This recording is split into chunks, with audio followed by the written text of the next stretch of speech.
Então vai. Agremiação Espírita Isabel, reunião pública de segunda-feira, hoje, dia 13 de setembro de 2021. O tema nosso de hoje é perda de pessoas amadas, mortes prematuras, que esse é o item 21 do Evangelho segundo o Espiritismo, 5º capítulo. E se fosse um homem de bem, teria morrido, que é o item 22. Isso está no Evangelho segundo o Espiritismo, capítulo 5, Bem-aventurados aflitos, tá? É o tema de hoje. E a página inicial, a Laura já anunciou. Vai aqui, ó. Bom, eu leio esses créditos, eu vou ler os créditos aqui, ó. Kardec Alain, o Evangelho segundo o Espiritismo, tradução de Guion Ribeiro, da terceira edição francesa, corrigida e modificada pelo autor em 1866, 120ª edição, Rio de Janeiro, FEB, outubro de 2002. Kardec Alain, Livro dos Espíritos, Princípios da Doutrina Espírita, tradução de Guion Ribeiro, 85ª edição, Rio de Janeiro, FEB, abril de 2005.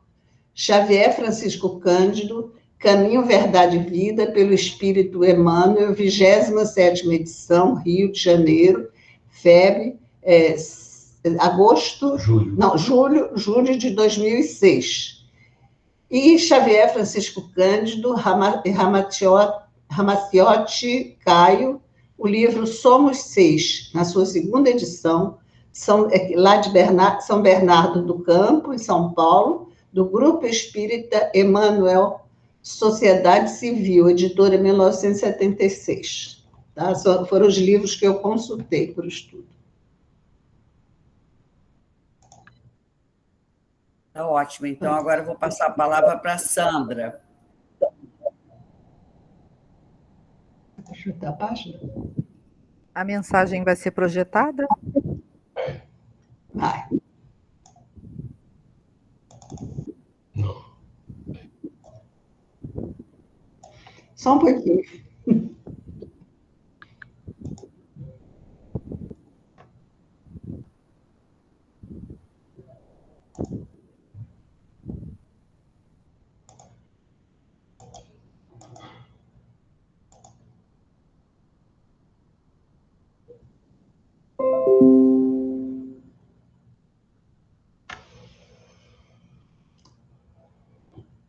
Pronto.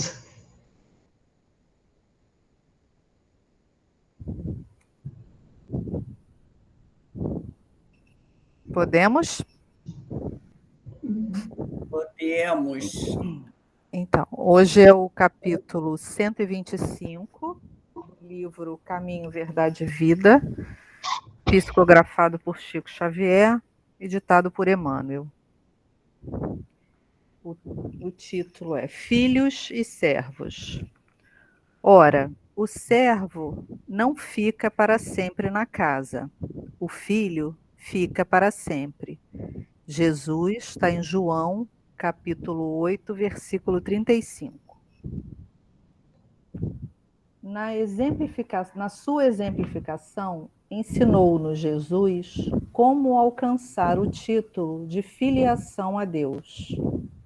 O trabalho ativo e incessante, o desprendimento dos interesses inferiores do mundo, a perfeita submissão aos desígnios divinos constituíram traços fundamentais de suas lições na Terra. Muitos homens notáveis pela bondade, pelo caráter adamantino, sacerdotes dignos e crentes sinceros, poderão ser dedicados servos do Altíssimo. Mas o Cristo induziu-nos a ser mais alguma coisa. Convidou-nos a ser filhos, esclarecendo que esses ficam para sempre na casa. E os servos? Esses, muita vez, experimentam modificações.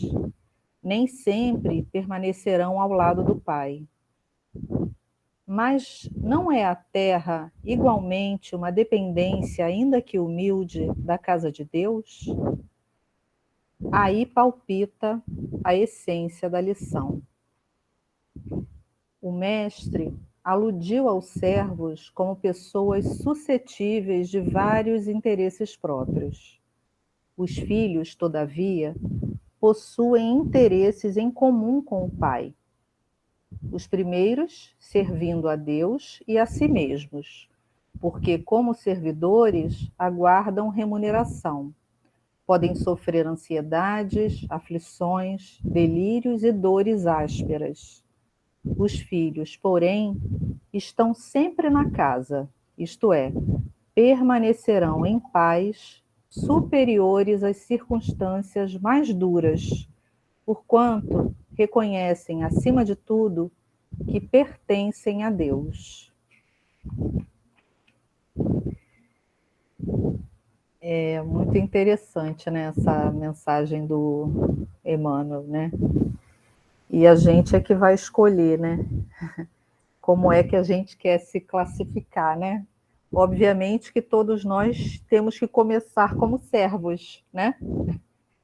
Mas aos poucos, né? No cumprimento dos ensinamentos de Jesus, nós vamos conquistando, né? A filiação, porque as coisas que fazíamos no começo, talvez por obrigação, por hábito, né, vão se tornando parte de nós, parte do nosso coração, né, e isso vai sendo, esse comportamento, nós vamos conquistando a naturalidade, né, de trabalhar no bem e de seguir os ensinamentos de Jesus sem sofrer, mesmo naquelas situações que nos trazem que nos põem à prova, né? E aí essa é a diferenciação, né? Se seremos filhos ou servos, né? Querendo servir a Deus e a nós mesmos, mas é um pouco difícil, né? A gente precisa entender que servir a Deus é servir a nós também, né? Porque isso vai nos servir para a nossa evolução, para a nossa iluminação. Acho que é isso.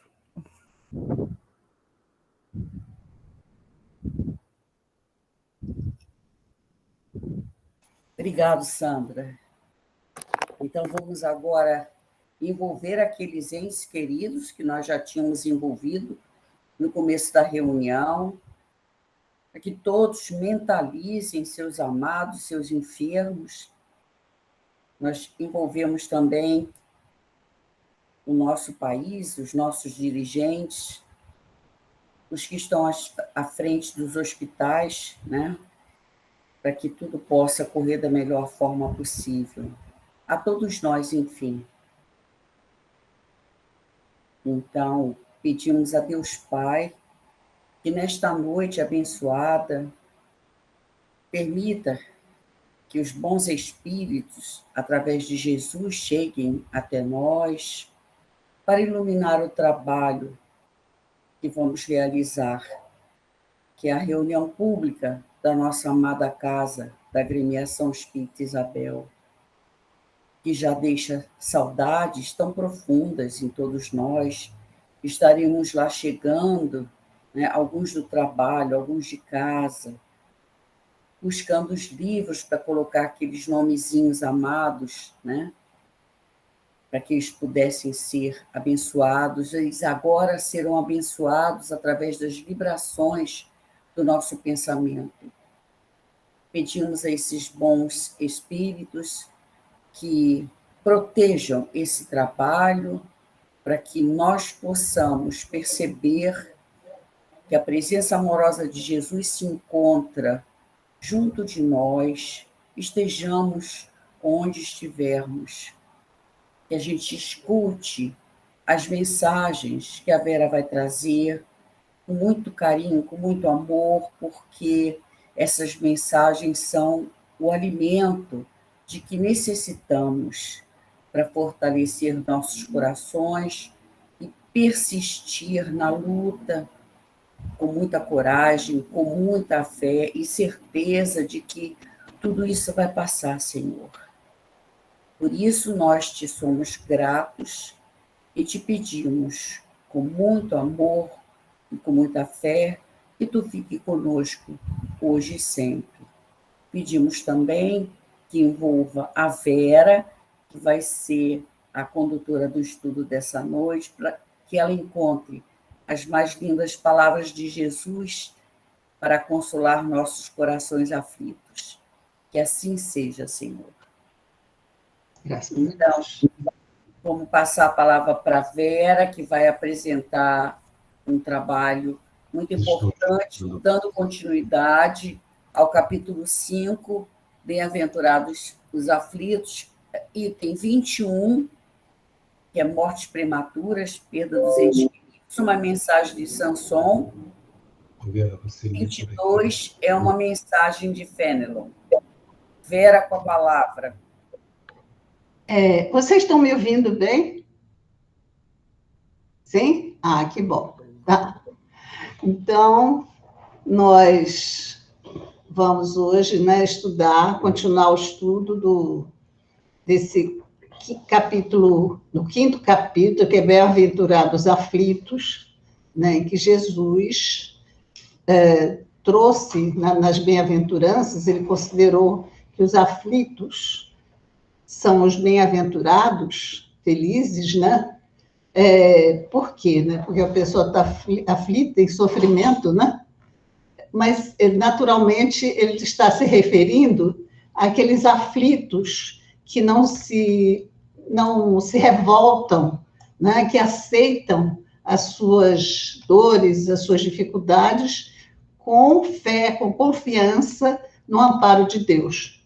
Então, já estamos nesse item 21, que trata da perda de pessoas amadas, de mortes prematuras, né? E nós vamos lendo e vamos comentando, tá bom? Depois a gente vai ver outras coisinhas que a gente buscou para enriquecer o estudo. Então, aqui, né, o nosso orientador, né, o que nos enviou essa mensagem, diz o seguinte: quando a morte ceifa nas vossas famílias, arrebatando sem restrições os mais moços antes dos velhos, costumais dizer: Deus não é justo, pois sacrifica um que está forte e tem grande futuro e conserva os que já viveram longos anos cheios de decepções, pois leva os que são úteis e deixa os que para nada mais servem, pois despedaça o coração de uma mãe, privando-a da inocente criatura que era toda a sua alegria. E a gente, lendo esse parágrafo, a gente constata que isso é uma verdade. E muitas vezes a gente escuta isso, né? Quando alguém perde um ser amado, ou quando a gente vai dar assim, um consolo à pessoa, a gente faz esses tipos de comentário mesmo. Puxa, mas era tão jovem, né? Que isso não deveria acontecer, que um filho morresse antes do seu pai ou da sua mãe, né? Porque ainda tinha uma vida pela frente. Isso a gente vê muitas vezes esse comentário, o que demonstra uma certa ignorância de nossa parte. A gente não conhece os desígnios de Deus, a razão porque certas coisas acontecem. Tem uma razão, Deus não faz nada assim só por capricho, né? Então, vamos passar para o 2º parágrafo, em que ele vai se dirigir a nós diretamente, humanos. É nesse ponto que precisais elevar-nos acima do terra-terra da vida, para compreenderdes que o bem, muitas vezes, está onde julgais ver o mal, a sábia previdência onde pensais divisar a cega fatalidade do destino. Porque a vez de avaliar a justiça divina pela vossa, podeis supor que o Senhor dos mundos se aplique, por mero capricho, a vos infligir penas cruéis? Nada se faz sem um fim inteligente, E seja o que for que aconteça, tudo tem a sua razão de ser. Se perscrutasseis melhor todas as dores que vos advêm, nela encontraríeis sempre a razão divina, razão regeneradora, e os vossos miseráveis interesses se tornariam de tão secundária consideração que os atiraríeis para o último plano. Então, ele vai e se dirige diretamente para os humanos, para nós, que muitas vezes fazemos mesmo esses comentários, muitas vezes nos revoltamos com a perda de um ser amado, né? Então, ele vai e faz esse questionamento. E nos diz que a gente precisa ver as coisas com outros olhos, né? A gente precisa compreender quais são os desígnios de Deus. E que o bem, ele diz, está muitas vezes onde julgares ver o mal. Então, a gente pensa que uma coisa vai nos prejudicar, é uma coisa ruim em nossa vida, e aquilo, muito pelo contrário, vai nos trazer muitos benefícios com o passar do tempo, né? A gente vai observando que aquilo foi uma coisa boa que nos aconteceu. Porque a vez de avaliar a justiça divina pela vossa. E aí ele faz esse questionamento, puxa, como é que a gente tem essa coragem de ficar comparando a justiça dos homens à justiça de Deus, né? Isso aí ele vai questionar. Esse aí é o Fenelon? Eu me esqueci, tem que ver aí no Evangelho. Eu vejo aqui. Tá. Então, ele está fazendo esse questionamento, eu queria só... Samson, Vera. Esse é o Samson. Tá. Samson, ele foi um trabalhador da Sociedade Espírita em Paris, né? Ele conheceu Kardec e tudo, e ao desencarnar, ele também mandou as suas comunicações. Aí ele está fazendo esses questionamentos que são muito úteis para que a gente reflita nas nossas ações, nas coisas que a gente pensa, nos julgamentos que a gente faz dos fatos que acontecem em nossas vidas. Aí ele faz esse questionamento, se a gente pode supor que o Senhor dos mundos, que ele se aplique por capricho. Será que é um capricho de Deus? Será que ele quer nos ver sofrer, né? Nos infligir assim, penas cruéis, para que a gente sofra mesmo, né? Será que Deus faz isso mesmo? Aí ele nos lembra, né, que não se faz, Deus não faz nada que não tenha um fim inteligente. Tem um objetivo, uma finalidade para que a gente passe por tudo isso. E seja o que for que aconteça, tudo tem uma razão de ser.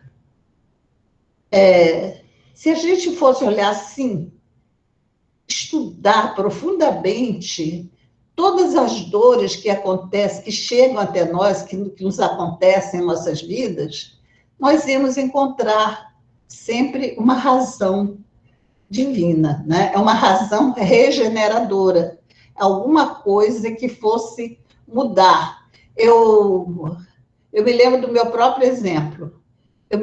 Eu perdi os meus pais no espaço de 9 meses. Meu pai morreu em agosto e minha mãe no final de maio, ou começo de junho, não me lembro, do ano seguinte. Ela morreu de desgosto pela perda do meu pai, né? E eu me lembro que quando eu percebi, né, eu tinha 8 anos naquela ocasião, a sensação, o que eu senti dentro de mim é que eu estava só no mundo. Eu cheguei a dizer isso, eu com 8 anos, assim, eu estou só.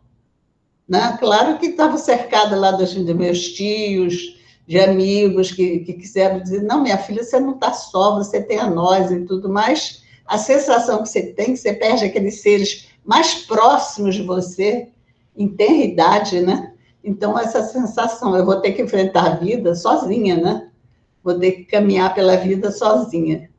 E se a gente fosse, então, ver por que a gente teve que passar por essas coisas todas, a gente ia encontrar que havia uma razão para isso. E, com certeza, havia uma razão para que eu enfrentasse a vida assim, né? Já em ter idade perdendo os parentes mais próximos. E essa razão, ele coloca aqui, que é uma razão regeneradora. Ela está trabalhando assim, para nos regenerar, para nos modificar, para que nos tornemos pessoas melhores. E os vossos miseráveis interesses se tornariam de tão secundária consideração que os atiraríeis para o último plano. Se a gente olhasse com esses olhos, né, de compreensão, de entendimento, a gente não ia levar assim tão a fundo, né, esse sentimento, às vezes de revolta ou de mágoa, a gente ia compreender, né, ia jogar para o último plano, né, esses questionamentos, todos, essas dificuldades todas que nós sentiríamos, né? Passa para o outro parágrafo aí. Aqui. Tá.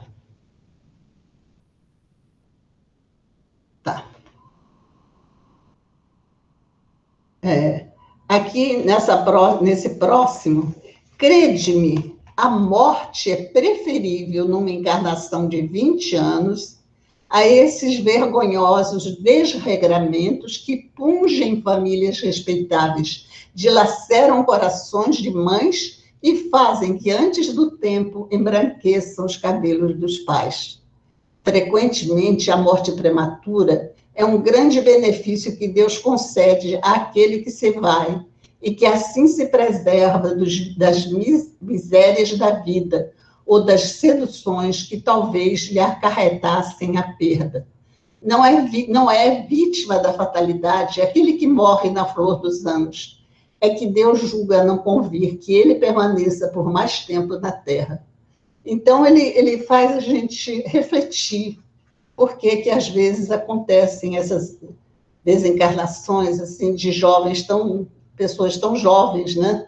E ele faz a gente refletir e acreditar mesmo que uma pessoa que desencarna aos 20 anos de idade, assim, né, tão jovem, que às vezes essa morte foi preferível a ela do que se ela tivesse que passar por diversos desregramentos, coisas que levassem muita dor à família, muita preocupação. Eu me lembrei agora, lendo essa passagem, de uma grande amiga que eu tive, que ela desencarnou na época da ditadura.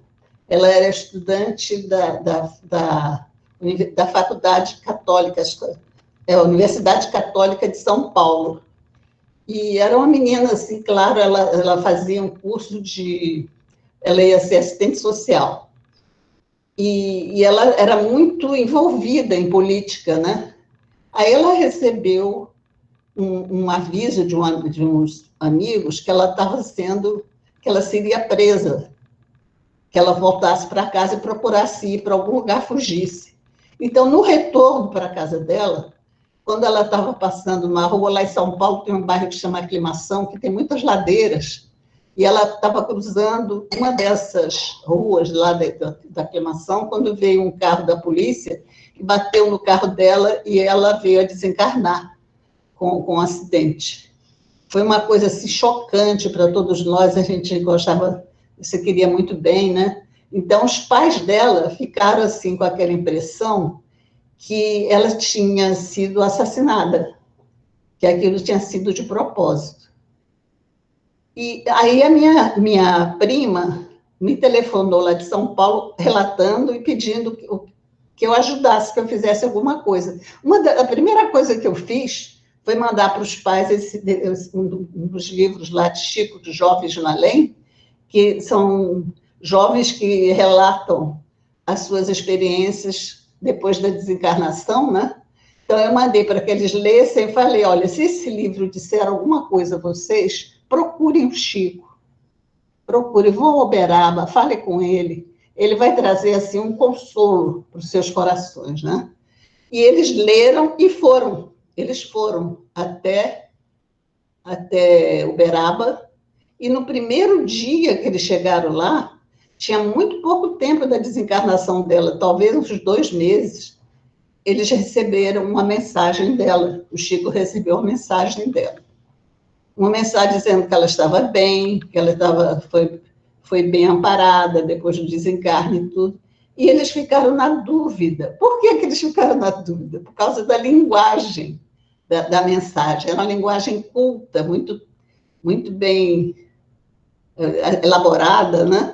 E a Nilce, ela gostava muito de falar gíria, falava de gíria, aqueles termos paulistas, né? E aí desconfiaram, isso aqui não é dela, né? Aí, mas eles foram na segunda vez. Na segunda vez veio uma mensagem com a linguagem dela, ela falando do jeito que ela falava quando estava encarnada, e dizendo a eles que quando a primeira mensagem, ela não estava em condições ainda de relatar, né, de relatar alguma coisa. Aí o doutor Bezerra de Menezes, veja bem, doutor Bezerra de Menezes, veja só, ela foi recebida, foi tratada pelo doutor Bezerra. Ele perguntou a ela o que é que ela queria dizer aos pais. Ela foi dizendo, ele escreveu na linguagem dele, né, que é uma linguagem bem elaborada, né? Aí, nessa vez, eles ficaram convencidos. Então, eles receberam várias comunicações dela e fizeram um livretinho, tudo, até me mandaram esse livreto. Assim, foi uma coisa muito boa para a vida deles. Não sei, não tive depois notícia se eles continuaram estudando espiritismo, assim, mas nessa hora, o amparo, né, a ajuda, o consolo que eles receberam foi muito grande, né? Então, ela teve esse desencarne, foi uma morte prematura, porque ela era muito jovem, ela não ia se formar ainda, ia ter uma carreira, né? Diz assim que ele diz uma coisa que a gente fica assim pensando mesmo, ele diz que Deus concede àquele que se vai e que assim se preserva das misérias da vida, né? Que assim se preserva das misérias da vida, ou das seduções que talvez lhe acarretassem a perda. Olha só. Então, talvez, se ela continuasse encarnada, ela se envolvesse em coisas difíceis, assim, alguma coisa que prejudicasse a reencarnação dela, né? Não é vítima da fatalidade aquele que morre na flor dos anos. É que Deus julga não convir que ele permaneça por mais tempo na Terra. Ora, se Deus julga não convir que ele permaneça, claro que isso é uma coisa certa que a gente tem que aceitar, porque Deus sabe o que é melhor para nós, né? Ele sabe, e depois ela teria outras oportunidades em outras encarnações. Aí, no próximo parágrafo, ele vai dizendo assim, que é uma horrenda desgraça, dizeis. Aí ele está dizendo, ele está lembrando aquilo que nós costumamos comentar, né, quando a gente vê um caso desse. Ver cortado o fio de uma vida tão prenhe de esperanças. De que esperanças falais? Olha só como ele questiona a gente, Sanson, né? De que esperanças são essas? Das da terra, onde o liberto houvera podido brilhar, abrir caminhos e enriquecer? Aí ele vai fazer uma colocação, que é uma puxada de orelha para a gente. Sempre essa visão estreita, incapaz de elevar-se acima da matéria, que a gente fica preocupada assim, com o aspecto material da vida. Ela poderia vir a ganhar muito dinheiro na profissão dela, ela poderia obter muitas coisas, né, na carreira que ela escolhesse. Aí ele diz que desdenhais, então, das esperanças da vida futura, ao ponto de lhe preferirdes as da vida efêmera que arrastais na terra. Então, isso aí é uma coisa para a gente refletir mesmo, né? Então, às vezes, a gente valoriza muito mais aquela vida que a gente vai levando aqui na Terra, né? As conquistas materiais que a gente vai conseguindo, e em lugar do que a gente pode obter, né, na vida espiritual, com o nosso crescimento, nossa evolução. Supodes, então, que mais vale uma posição elevada entre homens do que entre os espíritos bem-aventurados? Isso é para a gente ficar pensando, o que é mais importante? É a gente estar aqui num cargo elevado, ser respeitado, invejado, né, por todos, ou a gente está no mundo espiritual entre espíritos bem-aventurados, espíritos felizes. Ora, se a gente está entre espíritos felizes, nós também seremos felizes. O que é preferível? Ele quer que a gente reflita sobre isso, né? Então, em vez de vos queixardes, regozijai-vos quando praz a Deus retirar deste vale de misérias um de seus filhos. Claro que quando a gente perde um ser amado, um ente querido, um filho, né? Assim, a gente não consegue, né, pensar dessa maneira, porque a gente sente a falta, né, daquele convívio, daquele carinho. Então, aí ele pergunta para a gente, né? Não será egoístico desejardes que ele aí continuasse para sofrer convosco? Nós estamos num mundo de expiação e provas, é um mundo de sofrimento e que a gente tem que passar por várias dores, por várias coisas. E ele pergunta, será que isso não seria egoísta da nossa parte? A gente desejar que nosso filho, nosso ser amado, continuasse sofrendo aqui com a gente? E ele faz essa exclamação, essa dor se concebe naquele que carece de fé e que vê na morte uma separação eterna. Eu não posso evitar de lembrar, né, aqui da nossa querida Val, né, que perdeu a filha num acidente há alguns anos atrás, do comportamento dela, o exemplo que ela deu a nós todos, né, nessa aceitação da vontade de Deus. Porque realmente é uma coisa muito triste a gente perder um ser assim, um filho, né? Aí ele vai e diz assim, né? Mães, sabei que vossos filhos bem-amados estão perto de vós. Quer dizer, essa separação é uma separação física, mas quando as pessoas se amam, elas estão ligadas pelo espírito. Sim, elas estão muito perto. Seus corpos fluídicos vos envolvem, seus pensamentos vos protegem. A lembrança que deles guardais os transporta de alegria, mas também as vossas dores. Olha só, essa informação que vem agora, essa é muito importante, e eu me lembro da gente falar isso com muitas pessoas que vieram conversar com a gente sobre perda de entes queridos, né? É que as nossas dores desarrazoadas nos afligem. Quer dizer, eles sofrem com o nosso sofrimento. Se a gente está naquele desespero pela perda de um ser amado, a gente não se engane, não. Eles estão sentindo isso. Eles estão recebendo essas dores, essas aflições que a gente manda, né? Porque denotam falta de fé e exprimem uma revolta contra a vontade de Deus. Então, veja só, Deus não faz nada que não seja importante para nós, para a nossa evolução, para o nosso crescimento.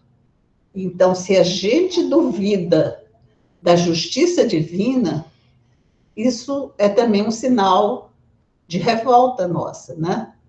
Então, ele está aqui, o Samson está nos lembrando disso, né? Dá para virar? Tá. Então, aqui, esse texto foi ditado, né, em 1863. Vós que compreendeis a vida espiritual, quer dizer, ele está se referindo àquelas pessoas que já estão estudando o espiritismo, que já estão compreendendo tudo assim, através das obras, né, que Kardec recebe, né? Escutai as pulsações do vosso coração a chamar esses entes bem-amados. E se pedirdes a Deus que os abençoe, em vós sentireis fortes consolações. Dessas que secam as lágrimas, sentireis aspirações grandiosas que vos mostrarão o porvir que o soberano Senhor prometeu. Olha só que bonito, né? Então, quando a gente abre o nosso coração, quando a gente fortalece a nossa fé, né? A gente vai compreender, né, a vida espiritual, porque já estamos estudando, já estamos compreendendo mais, né? E a gente vai saber, né, que ele sentireis aspirações grandiosas que nos mostrarão, né, o porvir, o futuro que o soberano Senhor prometeu, que será muito melhor para nós. Tudo que quando nós aceitamos o sofrimento com consolo, com consolação, com resignação, naturalmente nós seremos consolados, porque não é à toa que o Espiritismo é o consolador prometido, né? Tá? Agora a gente vai passar para um outro texto que é bem interessante também, é uma coisa que as pessoas comentam muito, né? Quando a gente vê uma pessoa desencarnar, né? Quando a gente vê assim, por exemplo, uma pessoa de má vida sofrer um acidente, passar por alguma coisa perigosa, tudo, e ele escapar disso, a gente costuma dizer isso, se fosse um homem de bem, ele teria morrido. O outro não morreu porque é mal mesmo, então, né? A gente fala isso muitas vezes, já ouvi muitas vezes esse comentário, né? Aí, agora, nesse caso, é o... Ai, meu Deus, meu nome dele. Bom, falando de um homem mau que escapa de... Agora é Fenelon, Vera. É Fenelon. É o Fenelon que mandou essa mensagem. Tá. Fenelon foi um homem muito culto, ele foi um sacerdote, né? Ele foi professor do príncipe lá da família lá do Luís XIV. Ele escreveu livros assim didáticos e tudo, e o rei ficou meio contra ele, porque achava que ele estava escrevendo contra o rei, né? Querendo o que ele fazia mesmo, assim, comentava assim os erros, né? Da vida real lá. Falando de um homem mau que escapa de um perigo, costumais dizer: se fosse um homem bom, teria morrido. Pois bem, assim falando, dizeis uma verdade, pois com efeito muito miúde, sucede dar Deus a um espírito de progresso ainda incipiente, prova mais longa do que a um bom que, por prêmio do seu mérito, receberá a graça de ser tão curta quanto possível a sua provação. Por conseguinte, quando vos utilizais daquele axioma, não suspeitais de que proferis uma blasfêmia. Então, olha só que interessante. Quando ele comenta aqui que quando a gente fala, né, faz esse comentário, que se fosse um homem bom ele teria morrido, ou esse escapou porque é mau e tal. Aí o nosso amigo aqui está dizendo, né, que realmente ele está dizendo uma verdade, né? E veja só, o que aconteceu nesse caso? Deus, no seu imenso amor que ele tem a todos nós, né? Ele dá a um espírito que erra muito, né? Que a gente pode chamar de homem mau, né? Uma prova mais longa, né? Por quê? Ele considera quando o homem bom desencarna mais cedo, é um prêmio para ele, foi um merecimento, ele mereceu esse prêmio, né? Ele receberá a graça de ter tão curta quanto possível a sua aprovação. Olha a visão. Para nós, a gente fica aqui querendo viver longamente na vida, mas o que ele está dizendo aqui, que para o homem bom, ele desencarnar mais cedo põe fim à sua provação, né? Ele tem a graça de ter tão curta quanto possível a sua aprovação. Ele vai sofrer menos tempo, né? Por conseguinte, quando vos utilizares daquele axioma, não suspeitais de que proferis uma blasfêmia. Então, quando a gente fala que ele está blasfemando, está indo contra Deus, né? Está aqui questionando as decisões de Deus. Por que Deus concede ao homem mau uma vida mais longa do que a um homem bom? Quando ele diz aqui que Deus fez, foi um bem para esse homem bom, né? Se morre o homem de bem, cujo vizinho é mau homem, logo observai, antes fosse este, antes fosse aquele que é mau, eu vou levar logo o homem bom, né? Aí ele diz que a gente está enunciando uma enormidade, uma coisa mesmo absurda, porquanto aquele que parte concluiu a sua tarefa. Ele já concluiu a sua tarefa. E o que fica na Terra, ele talvez não haja nem principiado a sua. Né? Olha só, o amor de Deus, né? Não importa se você é bom, se você é mau, tudo, Deus nos ama e igualmente nos dá as oportunidades que necessitamos, né? Então, se o outro foi mais cedo, ele já cumpriu a tarefa dele. Mas o que ficou talvez nem tenha começado. Porque então haverias de querer que ao mal faltasse tempo para terminá-la e que o outro permanecesse preso à gleba terrestre. O que a gente ia querer, né? Que faltasse tempo para o mal cumprir as tarefas dele, tudo que ele tivesse que realizar aqui, e que era bom, o que sempre agiu bem, né? Ele tivesse a ficar preso à gleba terrestre. Para os espíritos, né? Os bons espíritos, a gente está aqui na Terra, é como se fosse uma prisão, né? A gente está numa prisão. Ainda mais que é um planeta de expiação e provas. A gente está aqui para expiar com X, não é para ficar olhando as coisas, é para expiar com X, é para reparar as nossas faltas.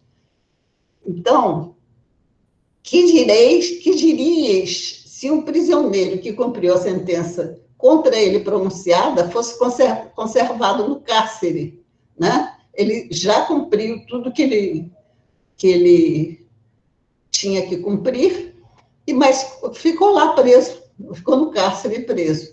Ao mesmo tempo que restituíssem à liberdade que a esta não tivesse direito. Então aquele lá não merece, está preso, tinha que cumprir mais alguns anos de prisão, mas aí vem lá a justiça e solta. Ele vai embora com todas as suas faltas, com todos os seus erros, sem ter realmente cumprido, né, o seu tempo de prisão. E o outro, que já tinha cumprido, que era bom, né, teria que ficar conservado aqui na prisão? Olha a comparação que ele faz, né? Nós que estamos aqui na Terra, que tratemos de fazer sempre o bem para a gente viajar, voltar para a pátria verdadeira na hora certa, né? Ficai sabendo que a verdadeira liberdade para o espírito consiste no rompimento dos laços que o prendem ao corpo. Essa é a verdadeira liberdade. Esse rompimento dos laços que que o prendem aqui, da encarnação, né?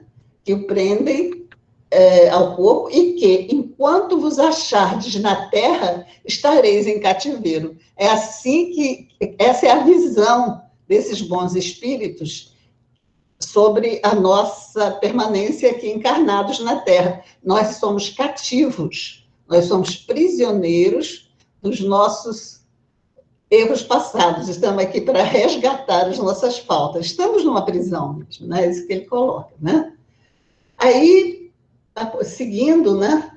Ele diz assim: habituai-vos a não censurar o que não podeis compreender, e crede que Deus é justo em todas as coisas. Muitas vezes, o que vos parece um mal é um bem. Então, às vezes, a gente acha que aquilo que está acontecendo, aquilo é um grande mal, né? Meu Deus, pobrezinho, o que está acontecendo com ele, mas aquilo é um bem. Tão limitadas, no entanto, são as vossas faculdades, que o conjunto do grande todo não o apreendem. Os vossos sentidos obtusos, nossos sentidos obtusos, não apreendem o conjunto do grande todo, né? Então, porque as nossas faculdades são limitadas, então a gente não consegue ver a realidade de tudo, a gente não pode ver com nitidez tudo que está acontecendo, a gente fica julgando coisas erradas, né? Aí ele nos dá um conselho, né? Esforçai-vos por sair pelo pensamento da vossa acanhada esfera. Quer dizer, todos nós estamos na nossa acanhada esfera, aquela esfera pequenina, né? E à medida que vos elevardes, com os nossa luta, nossa necessidade de crescer, em que vamos resgatando as nossas faltas, em que vamos tentando ser melhores, vamos nos esforçando, né? Aquilo que é dito lá, né? Que reconhece-se o verdadeiro espírita pela sua transformação moral e pelos esforços que empreende para domar as más inclinações. Então, à medida que a gente vai fazendo esses esforços para domar as nossas más inclinações, esse desejo de progredir, de evoluir, né? Aí diminuirá para vós a importância da vida material. Quer dizer, nós estamos ainda muito presos à vida material porque ainda não conseguimos realizar isso, né? Ainda não conseguimos nos libertar ainda dessa prisão às coisas da matéria, né? E para vós a importância da vida material, nesse caso, se vos apresentará como simples incidente no curso infinito da vossa existência espiritual, única existência verdadeira. Então, olha só, ele está nos lembrando aqui, o Fénelon, que a nossa existência, a nossa única existência verdadeira, é a existência do espírito, é no mundo espiritual. Nossa pátria é o mundo espiritual. A gente vem à Terra, é como se a gente fosse a uma escola ou a um hospital, né? Para nos tratar de certas doenças espirituais que trazemos, ou para aprendermos também aqui, né? Então, nós temos que ver essa mensagem. Ele recebeu em 1861 em Sons. E essas são as mensagens do Evangelho que a gente queria trazer para vocês. Mas eu fui buscar também algumas coisas para completar. Aqui tem, por exemplo, tem uma questão do livro dos Espíritos, que é a questão 934, é isso, né? 934, Está aqui. 934, ele diz assim, olha, a perda dos entes que nos são caros não constitui para nós legítima causa de dor, tanto mais legítima quanto é irreparável e independente da nossa vontade. Quer dizer, quando a gente perde nossos seres, nossos entes muito caros, né? Aí o Espírito responde, né? Essa causa de dor atinge assim o rico como o pobre. Representa uma prova ou expiação, e comum é a lei. Tendes, porém, uma consolação em poderdes comunicar-vos com os vossos amigos pelos meios que vos estão ao alcance, enquanto não dispondes de outros mais diretos e mais acessíveis aos vossos sentidos. Ainda tem esses meios, né, da gente se comunicar com esses entes queridos, né? A gente vê o trabalho que o Chico realiza, né? Aquele trabalho maravilhoso, trazer essas comunicações para os pais, né? E aqui na 936, ele pergunta: como é que as dores inconsoláveis dos que sobrevivem se refletem nos espíritos que as causam? Isso aqui é muito importante. Essa pergunta aqui é muito importante. Ele diz assim, olha, que o espírito é sensível à lembrança e às saudades dos que lhe eram caros na terra, mas uma dor incessante e desarrazoada o toca penosamente, porque nessa dor excessiva, ele vê falta de fé no futuro e de confiança em Deus, e, por conseguinte, um obstáculo ao adiantamento dos que o choram e talvez à sua reunião com eles. Então, quando a pessoa fica inconsolável naquelas dores, aquele sofrimento imenso e chora muito, esse estado das pessoas que perderam um ente querido, né, vai atingir ao espírito desencarnado e vai levar muito sofrimento para ele, né, como ele diz, porque ele é sensível à sua lembrança e às saudades, né?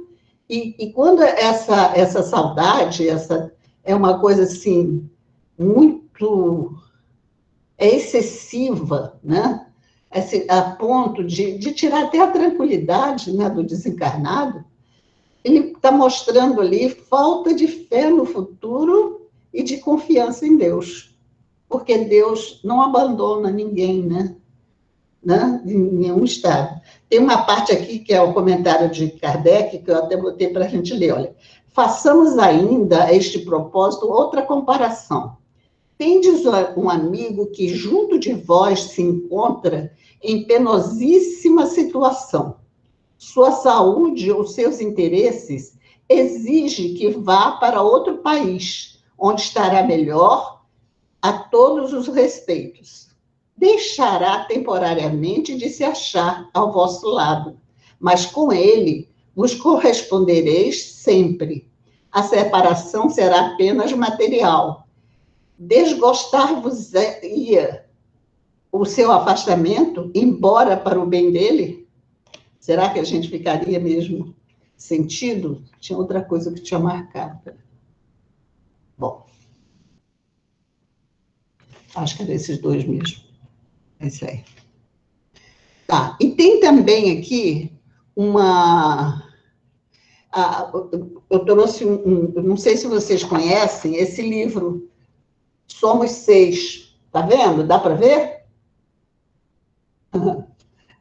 Esse livro, Somos Seis, são jovens que desencarnaram, alguns aqui até naquele, não sei, vocês lembram daquele incêndio do edifício Joelma, que aconteceu há muitos anos, na década de 70, em São Paulo? E tem até uma jovem aqui, que eu escolhi o texto dela, que relata como é que foi o desencarne dela e o sofrimento, tudo o que passou a família, né? Foi uma coisa, assim, muito, muito bonita de se ver, né? A história dela. O nome dela é... Deixa eu ver o nome dela. Ela tem um nome engraçado, diferente. Essas páginas, elas mudam. Bom, Volkmar é o nome da moça. Essa história aqui, eu me lembro que fizeram um filme dessa história. Há muitos anos atrás, eu assisti um filme contando a história dela. Ela trabalhava nesse edifício Joelma, ela e o irmão dela. Só que ela trabalhava naqueles andares muito altos. O irmão trabalhava no primeiro andar. E quando começou o incêndio, as pessoas que trabalhavam nos andares mais baixos, eles conseguiram sair, foram para a rua. E os que trabalhavam lá em cima não tiveram condição, porque eles não tinham um terraço para descer um helicóptero, eles não tinham como sair, né? E havia muita fumaça nas escadas, não podiam descer as escadas, eles não enxergavam nada, terminaram morrendo lá. E foi mais de um, né? Aí essa jovem, ela desencarnou e quando o irmão soube, ele ficou preocupado com a mãe, porque a mãe era cardíaca, como é que ele ia fazer? Aí ele pegou a mãe e disse assim, mãe, vamos procurar a menina, né? Joque, sei lá, ela tinha um apelidinho. Vamos buscá-la, vamos procurar por ela deve estar em algum hospital. Aí ele foi procurar para a irmã em vários lugares e, claro, que não encontrou, mas a encontrou no necrotério. Viu o corpo dela, achou o corpo dela lá. Só que ele não quis dizer à mãe, porque a mãe era cardíaca. Aí, o que ele chegou? Ele voltou e disse, mãe, vamos ao hospital, tal, porque lá pode ser que a gente tenha notícia dela. Mas, na verdade, o que ele queria era levar a mãe para ela ser atendida por um cardiologista antes de receber a notícia. Mas, enquanto ele foi lá para receber, para procurar, né, o corpo da irmã, ela se sentou ao lado da mãe, em espírito. Veja a condição dessa moça, hein? Desencarnada tinha pouquíssimo tempo. Sentou do lado da mãe e disse, mãe, ele vai dizer para você que não me achou para levar para o hospital, ele quer levar, mas ele achou, meu corpo está aí. Eu desencarnei. Ela não falou desencarnou, não, ela não era espírita ainda, né? Não era. Ela mostrava um certo interesse, porque ela... Mas nunca se aprofundaram, nunca estudaram espiritismo. Aí a mãe... Veio uma tranquilidade assim na mãe, a mãe ficou tranquila, sabe, a presença da filha ali. Aí o filho veio e disse para ela, mãe, vamos lá para o hospital, tudo. Aí a mãe terminou dizendo para ele, filho, você está me enganando, né? A sua irmã desencarnou e estava lá, né? Faleceu, estava lá. E ele terminou tendo que dizer à mãe. Então, aí foi, depois disso, pouco tempo depois, ela deu essa mensagem através do Chico Xavier. Esse livro tem algumas mensagens, e tem um outro também que chama Jovens no Além, que também são mensagens de jovens desencarnados, assim, que são muito interessantes, né? Eu peguei alguma coisa dela para relatar a vocês, que ela conta, né? Ela diz aqui, ó,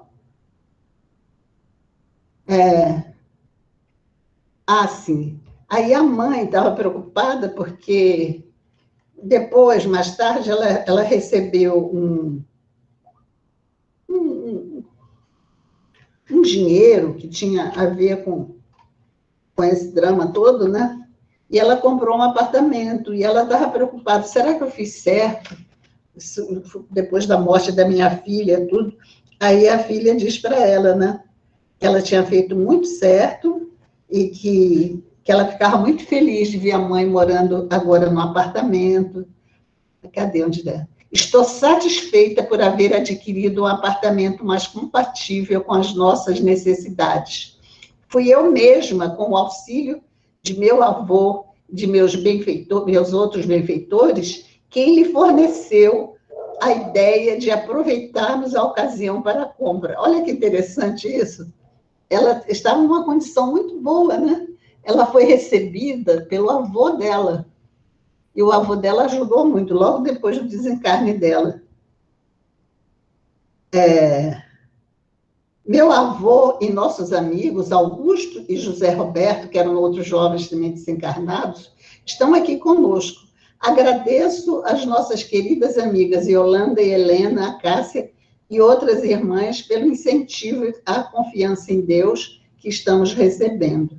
Aí ela vai contando várias coisas que o Chico nunca poderia saber na vida, né? Quando ele recebia aquelas mensagens, ele relatava coisas que não tinha condição dele ter sido informado, dele ter pesquisado, não. Eram autênticas, né? Essa primeira carta dela foi de 13 de julho de 1974, já faz vários anos, né? O nome dela era Volkmar, um nome bem diferente, né? E aqui ele dá uma explicação, e ela fala assim: não chore mais, mamãe, eu não morri. Olha que lindo, eu não morri. A reapresentação de Volkmar após sua morte traz-nos algumas cogitações mais profundas. Suas palavras descrevem de início como ocorreu a morte, contando-nos das dificuldades e lutas para a tentativa de sobrevivência. O anseio inicial de descer, frustrado pelas volutas de negras fumaças, a determinação de atingir o topo do edifício e a compreensão de que seus minutos estavam contados, nada mais havia a fazer senão orar. E Volkmar orou como nunca. Ela desencarnou orando, né? Diga-se de passagem que muitas das pessoas que se encontravam no Joelma tentaram salvar-se subindo até os cimos do edifício, numa comparação instantânea com o incêndio do Andraus, ocorrida 2 anos antes. Mas o Andraus, em função do heliporto, pôde ter centralizado os serviços de salvamento em sua laje de cobertura. Contudo, Joelma, sem heliporto, pouco ofereceu de segurança aos que chegaram lá em cima.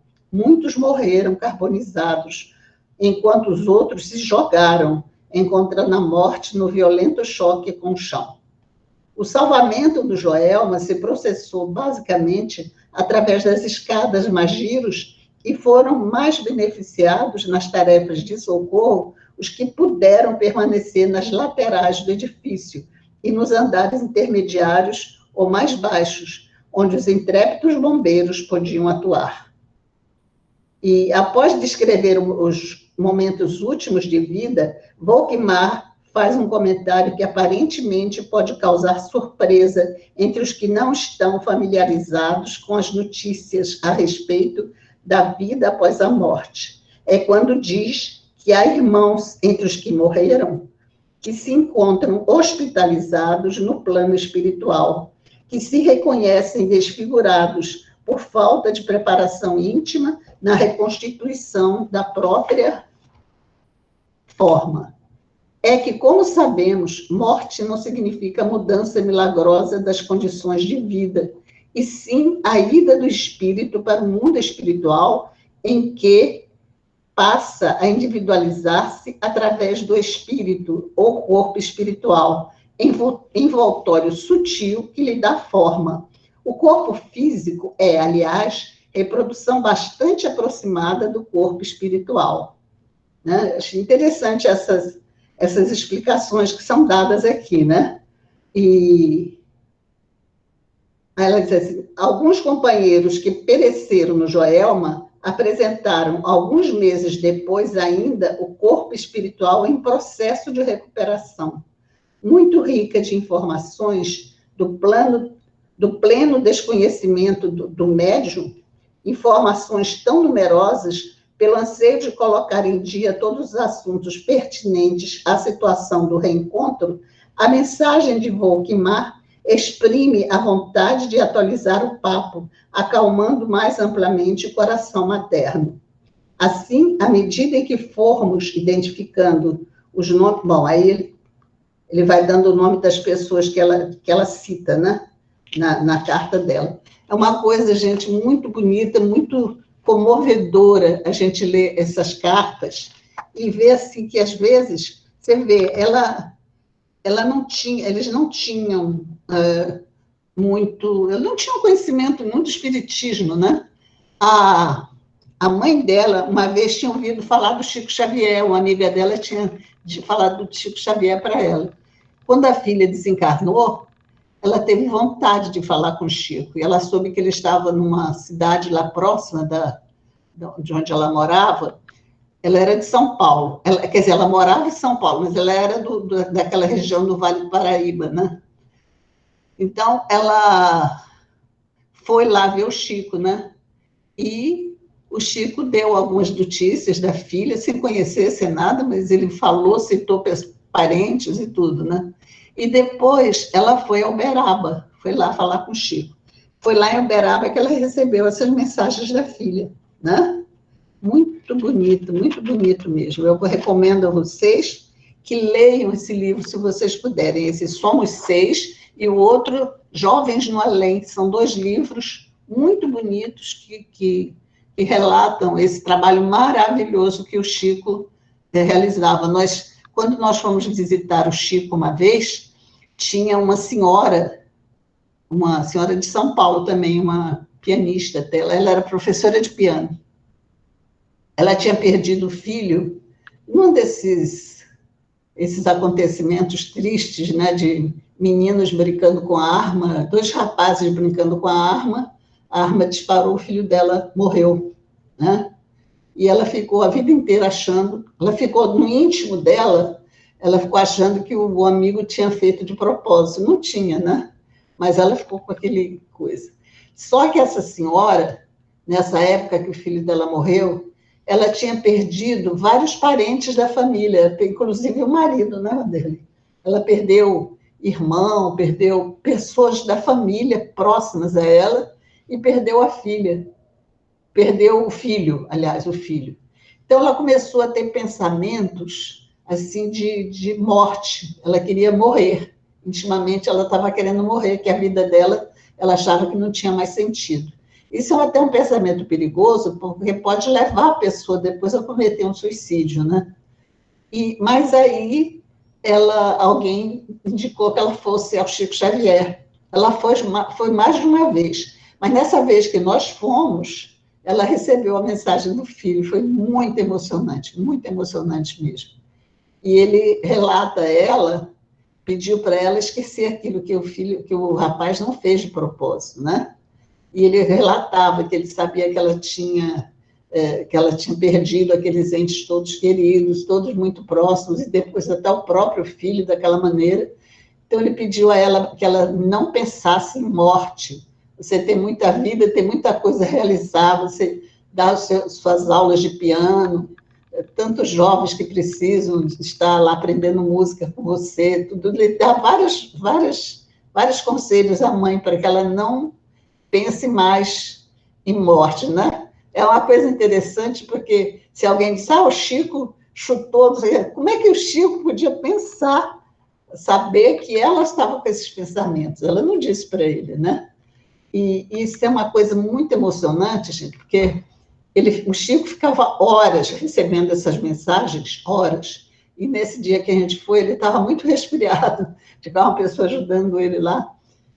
Depois de ficar recebendo essas várias mensagens, ele começa a chamar as pessoas para quem vieram as mensagens, e ele chamou essa menina, essa senhora, e leu para ela a mensagem. Depois ela mandou para a gente a mensagem, ela é de São Paulo, né? Muito bonito mesmo. Foi uma coisa emocionante de se ver, o consolo, o trabalho maravilhoso que o Chico realizava, trazendo aos corações assim, de pais, de parentes, tudo, esse consolo pela perda de um ente querido. Esse estudo de hoje era para a gente pensar um pouco sobre esse tema, né? Que todos nós perdemos entes amados, né? Todos nós, em certo momento, a gente perde alguém que a gente amava muito, né? Mas a gente deve ter, assim, na memória, no coração, que isso não é uma perda, é uma separação temporária.